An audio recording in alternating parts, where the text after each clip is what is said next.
birth name, not wanting to be confused with Kitty MacLeod. I have read with some interest the novel you so kindly sent, and which will be returned to you shortly through the post. It is beyond doubt the most regressive tale about Ireland, about the Irish, written by a citizen of this country within the previous century, or, quite possibly, within more than several centuries past. A haunted castle, whatever were you thinking? And the ghosts we are asked to believe are actually present, not even justifying their appearance as the objects of a favoured brain.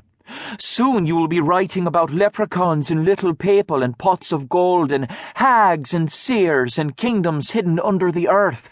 Forgive me, or rather, don't forgive me, because it must be said, you've disgraced your native land and all the people in it. And your attitude toward the Anglo-ascendancy? Cannot the past be relegated to the past? Are we expected to have our righteous wrath aroused by misdeeds committed so many years ago? Have we not advanced beyond the eternal cries against wrongs inflicted upon our ancestors long departed?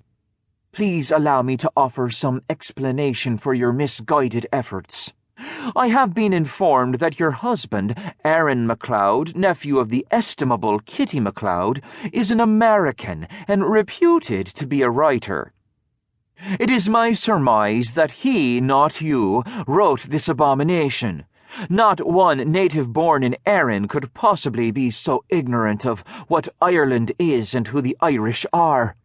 Only an American of Irish descent, still wallowing in complaints long since exhausted, would dare to insult current Irish sophistication by claiming that ghosts roam the land and are seen and accepted by adults educated in Irish schools and reared in modern Irish ways.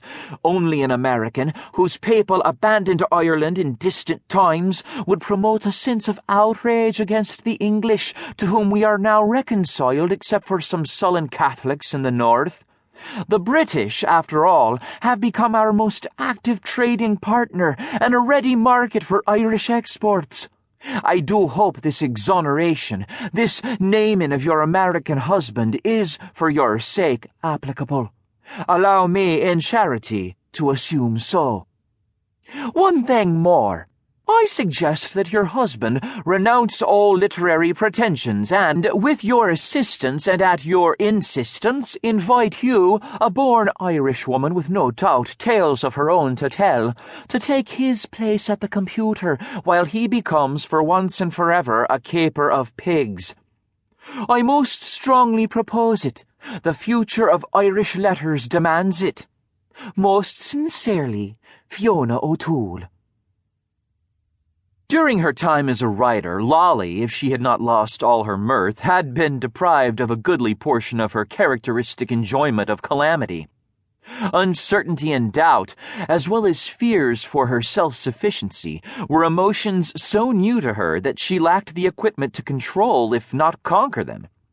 Only when, with cheerful impatience, she had been schooling Aaron in the joys of slopping pigs, did she again become herself, a reversion now completed thanks to Miss O'Toole's brutality.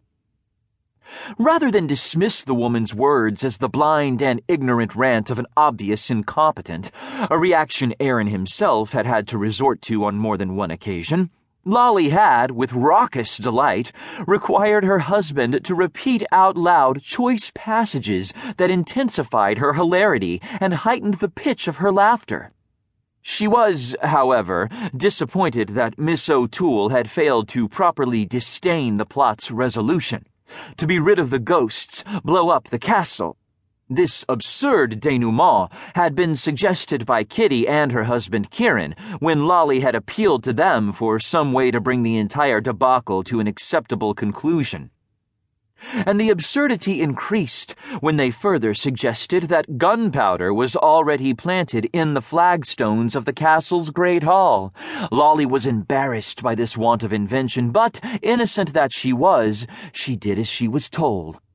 Why had the agent not remarked on this obvious failure of the imagination? But when Lolly had said to Aaron, "Read again the part about it must have been you who wrote it, that part," I think once is enough.